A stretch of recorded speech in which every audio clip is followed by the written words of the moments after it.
कहते हैं ना दोस्तों कि इंसान जब जानबूझ के गलत रास्ते पर चलता है तो वह जो है उस इंसान को रोक पाना किसी की बस की बात नहीं होती है।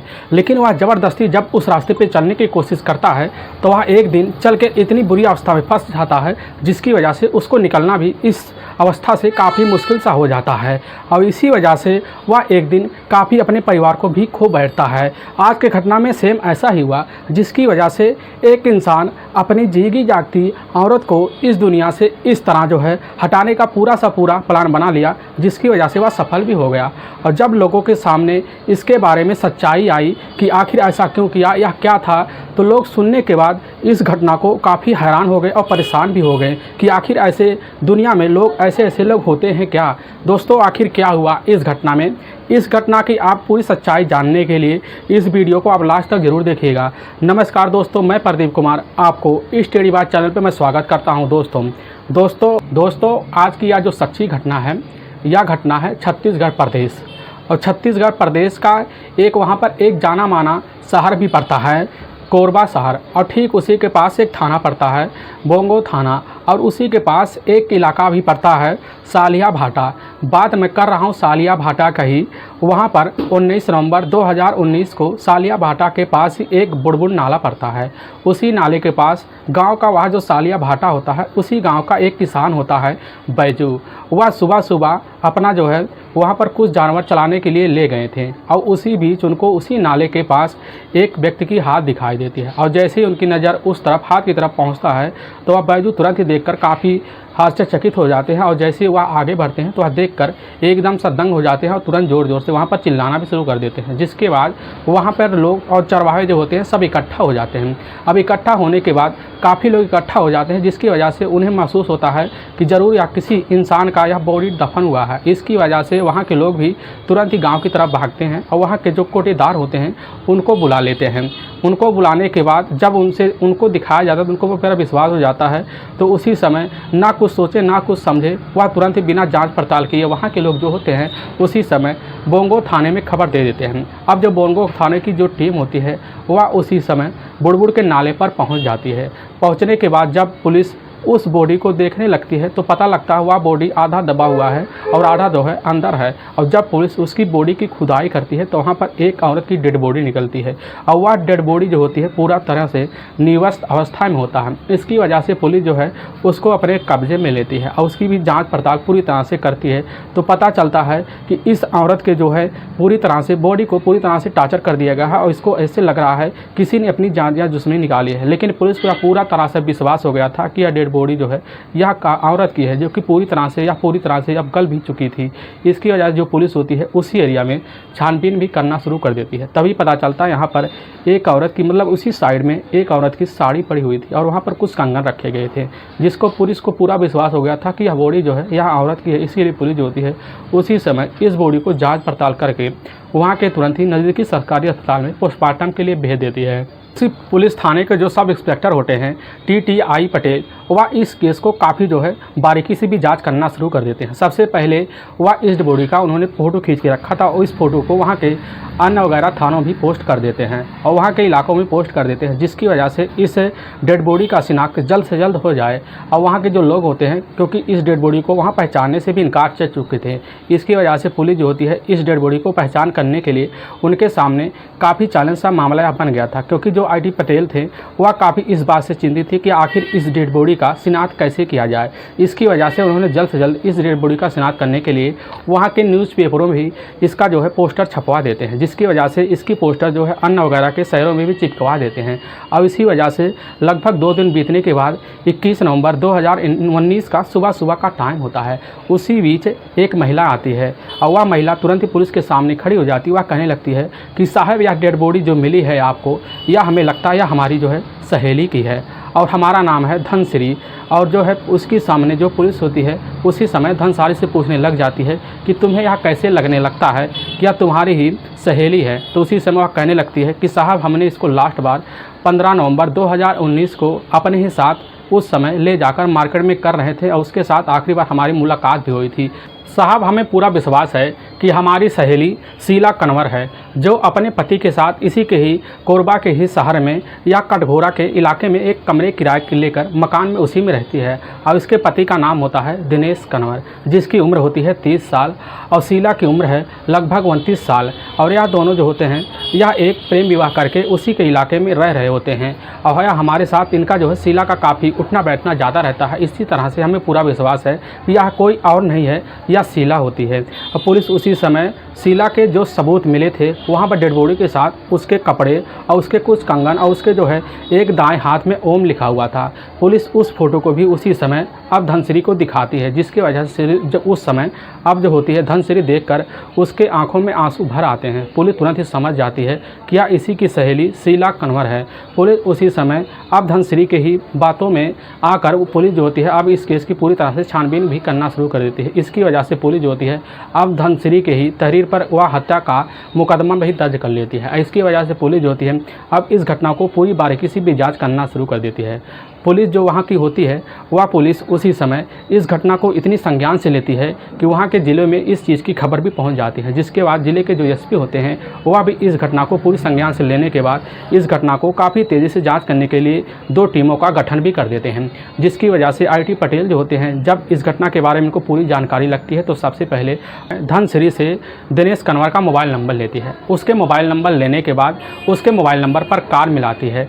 कार मिलाते वक्त जो है उसी समय दिनेश कन्वर का मोबाइल नंबर जो होता है वह स्विच ऑफ बताने लगता है। इसकी वजह से पुलिस वह नंबर पर काफ़ी बार फ़ोन करती है, हर बार वह नंबर स्विच ऑफ बताने लगता है, जिसको पुलिस उसी समय अब उस दिनेश कन्वर के ऊपर काफ़ी शंका जाहिर हो जाता है। इसकी वजह से पुलिस जो होती है उसी समय कटघोरा के इलाके में पहुँच जाती है, जहाँ पर वो लोग कमरे के किराए पर मकान लेकर रहते हैं। इसी वक्त जब पुलिस जाती है पता चलता है उसी मकान में ताला बंद है, तो पुलिस समझ जाती है कन्वर फरार ने या जो किया है वह सब इसी ने दिनेश ने किया है। इसकी वजह से पुलिस जो होती है उसी समय दिनेश कन्वर की पूरी तरह से अब तलाशी भी करना शुरू कर देती है।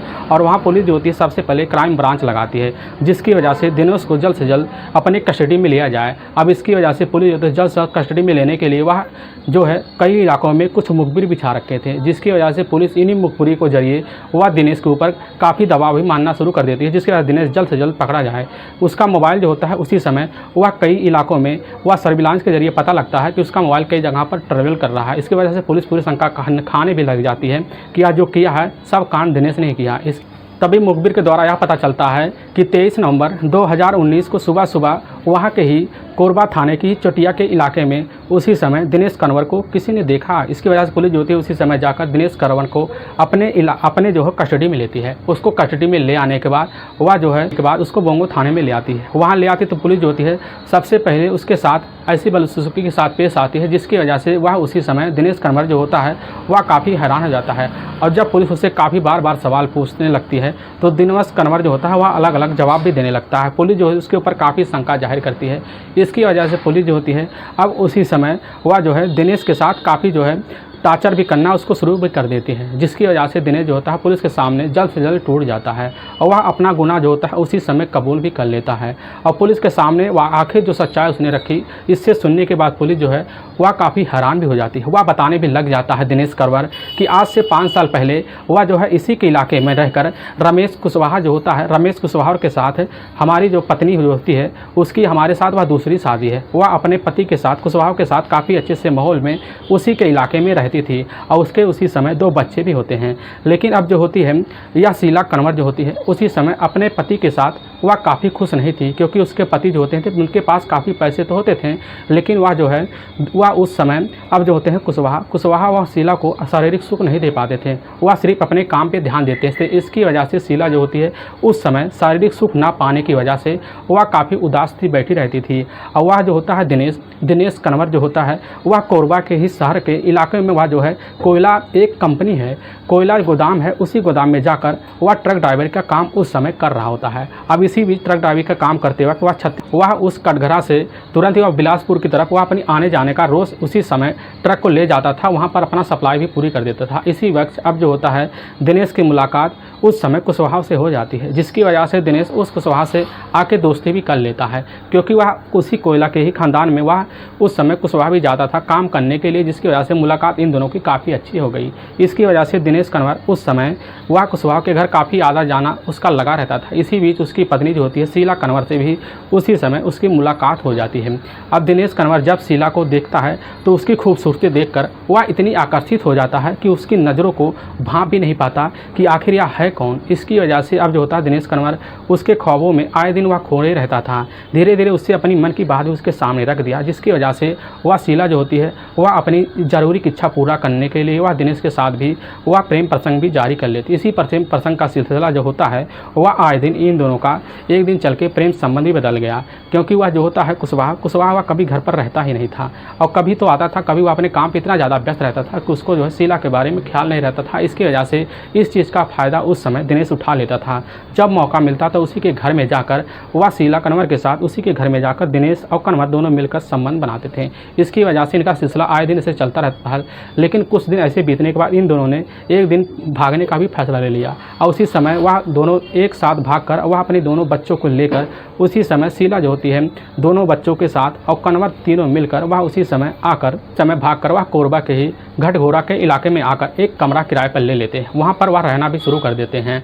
अब जो होता है दिनेश कन्वर वह अपना कोयला के कंपनी में जाकर वह ट्रक ड्राइवरी के काम भी करने लगता है। इसके पास काफ़ी पैसे भी आ जाते हैं और इसी पैसे को वह जो है शीला के ऊपर काफ़ी खर्च करना शुरू कर देता था। आधे ज़्यादा सैलरी वह शीला के ऊपर लुटा देता था। धीरे धीरे इनका वक्त ऐसे ही बीतता रहा। अब इसी बीच अब जो होती है शीला उसी समय 1 साल बाद एक बच्चे की माँ और भी बन गई। धीरे धीरे वक्त इनका बीतता रहा।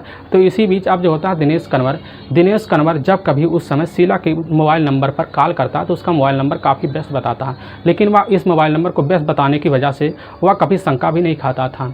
और इसकी वजह से शीला जो होती है शीला अपने ही कमरे पर बैठी बैठी काफ़ी बोर होने लगती थी और इसी बोर होने की वजह से वह काफ़ी परेशानी और दिक्कत में आ जाती थी। इसी परेशानी को दूर करने के लिए वह जो है लोगों से भी दोस्ती गाँव में बनाना भी शुरू कर देती है, जिसकी वजह से अब शीला कन्वर जो होती है दोस्ती बनाने के चलते वह कई आदमी के साथ उसका व्यवहार बन गया था। इसी व्यवहार के चलते लोगों से वह जो है अपने जाल में फंसाकर उनके साथ जो है अपने ही कमरे में बुलाकर आए दिन उनके साथ संबंध बनाती थी। और यह संबंध का सिलसिला जो होता है शीला कन्वर का अपने पति के पीठ पीछे कई दिनों तक चलता रहा है। लेकिन इस शीला के जो जानकारी लोगों को जब हुई बारे में तो उन्होंने इसकी जानकारी उसी समय वह दिनेश कन्वर के कानों में भर दी, जिससे दिनेश कन्वर जब यह बात सुना तो अपनी पत्नी से जाकर जब पूछने लगा तो शीला जो होती है वह उस समय मना कर दी थी, हमारे ऐसा कुछ है ही नहीं, जो कह रहे हैं लोग काफ़ी झूठ बोल रहे हैं। अब दिनेश जो होता है अपनी पत्नी को बातों पर विश्वास उस समय कर लेता है, लेकिन उसके मन में यह बात बैठ जाता है कि जो लोग कह रहे हैं वह हो सकता सही है। अब इसी की ताक में आए दिन वह बैठा रहता है। अब एक दिन वह उसका एक दोस्त होता है, उसी समय वह जो है आज से लगभग 6 महीने पहले ही उसी समय शीला कन्वर को अपने ही पड़ोस के रहने वाले एक व्यक्ति के साथ एक होटल में जाते हुए देख लेता है और उसकी जो है खबर उसी समय आकर दिनेश कन्वर के खानों में भर देता है, जिससे दिनेश कन्वर जो होता है वह समझ जाता, वह कहता जब यह अपने पति की नहीं हुई तो हमारी क्या हो सकती है। इसकी वजह से अब दिनेश कन्वर ने तुरंत ही उसी समय एक खतरनाक फैसला लेने का पूरा सा पूरा अब प्लान भी बना लिया और वह जो है अपने प्लान में शामिल करने के लिए अपने चाचा नरेश जो होते हैं उनको भी शामिल कर लिया। नरेश जो होते हैं वह दिनेश के हम उम्र थे और इसकी वजह से दिनेश अपने चाचा नरेश के साथ मिलकर वह इस प्लान की वह जानकारी वह दे देता है और इसी प्लान के तहत अब जो होता है प्लान की जानकारी देने के लिए वह दिनेश कन्वर जो होता है अपने छोटे भाई वह समय मुकेश को भी साथ मिला लेता है। मुकेश को साथ लेने के बाद उसको भी सारी जानकारी दे देता है, यानी कि 3 लोग इस प्लान में पूरी तरह से शामिल हो गए थे। और उसी समय नरेश जो होते हैं वह कहते हैं इस प्लान को शामिल करने में हमें एक व्यक्ति की और ज़रूरत है और जो गाड़ी हमें चाहिए। तो उसी समय अब दिनेश कन्वर जो होता है वह एक बोलेरो की किराए पर व्यवस्था भी कर लेता है और उसी गाड़ी को चलाने के लिए वह जो है एक ड्राइवर की व्यवस्था करने के लिए एक व्यक्ति संतोष कुमार जो होता है उसी के एरिया का रहने वाला आता है। साथ में वह यानी कि वो 4 लोग हो जाते हैं। अब जो 4 लोग होते हैं सब मिलकर उसी गाड़ी में बैठ जाते हैं बोलेरो में और बैठने के बाद वह कटघोरा के बस स्टैंड पर जाते हैं और वहाँ जाने के बाद वहाँ कुछ दूरी से चलने के बाद उसी समय अब जो होता है नरेश कन्वर वह शीला के मोबाइल नंबर पर फ़ोन कर देता है। उससे बोलने लगता है कि तुम कहाँ पर हो। आज बहुत दुखी की बात है कि नरेश के जो लड़का है बड़ा लड़का उसका एक्सीडेंट हो गया है, उसे हमें देखने चलना है। इसकी वजह शीला वह काफ़ी घबरा से जाती है।